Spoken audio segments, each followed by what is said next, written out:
আতঙ্কে ছিলাম মেহমানদের যথাযথ মেহমানদারি হবে কিনা, এই খাবার বরকত থাকবে কিনা, দেওয়া সম্ভব হবে কিনা, এই রকম চিন্তা যেটা ছিল, ওই চিন্তার মেহমানদারি আমি এই দুইটা পায়ার মাধ্যমেই চালিয়ে দিতাম।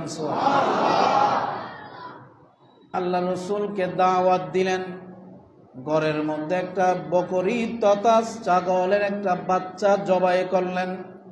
আল্লাহ রসুলের মেহমানদারির জন্য সমস্ত সাহাবা ইকরাম যারা আসহাবে সুফার সদস্য, যারা রাসূলুল্লাহর দরবারে সর্বক্ষণ উপস্থিত থাকেন, তাদেরকেও দাওয়াত দিলেন। মনে মনে একটা আতঙ্ক ভয়ভীতি কাজ করতেছেন। বাচ্চাটা, ছাগলের বাচ্চাটা ছোট ছিল। এরপরে রাসূলুল্লাহকে দাওয়াত দেওয়ার পর আমার রাসূল ওই সাহাবীর ঘরে গেলেন, খাওয়ার জন্য বসলেন।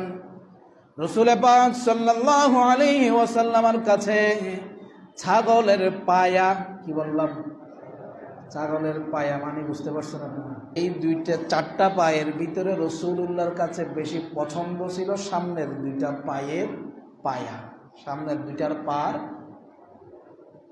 রাসূলুল্লাহর কাছে খাইতে বসলেন। আমার রাসূলের কাছে একটা পায়া নিয়ে আসলেন। আমার রাসূল ওইটা খাওয়ার পর ওই সাহাবীকে বলা হচ্ছে আরেকটা নিয়ে আস।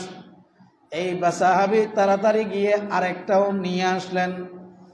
দুইটা খাওয়ার পর আমার রাসূল আবার নির্দেশনা দিলেন আরেকটা নিয়ে আস।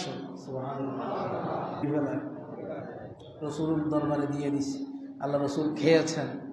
এরপর একটু ইতস্ততা বোধ করে বললেন, ইয়া রাসূলুল্লাহ, পায়া তো ছিল দুইটা, ওই দুইটাই তো আপনার এই মেহমানদারিতে দিয়ে দিয়েছি ইয়া রাসূলুল্লাহ।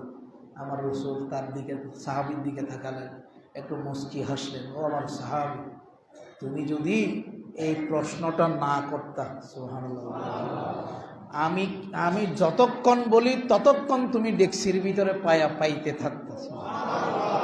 তুমি যদি এই প্রশ্নটা না করতা, তাহলে যতক্ষণ পর্যন্ত আমি বলতাম তুমি আনতে থাকতা, আমি বলতাম তুমি আনতে থাকতা, এইরকম আনাত বদ্ধে থাকতা, যতক্ষণ পর্যন্ত আমি এই পায়া আমার সাহাবা ইকরাম, তুমি মনের মধ্যে যেটা আতঙ্কে ছিলাম মেহমানদের যথাযথ মেহমানদারি হবে কিনা, এই খাবার বরকত থাকবে কিনা, দেওয়া সম্ভব হবে কিনা, এই রকম চিন্তা যেটা ছিল, ওই চিন্তার মেহমানদারি আমি এই দুইটা পায়ার মাধ্যমেই চালিয়ে দিতাম।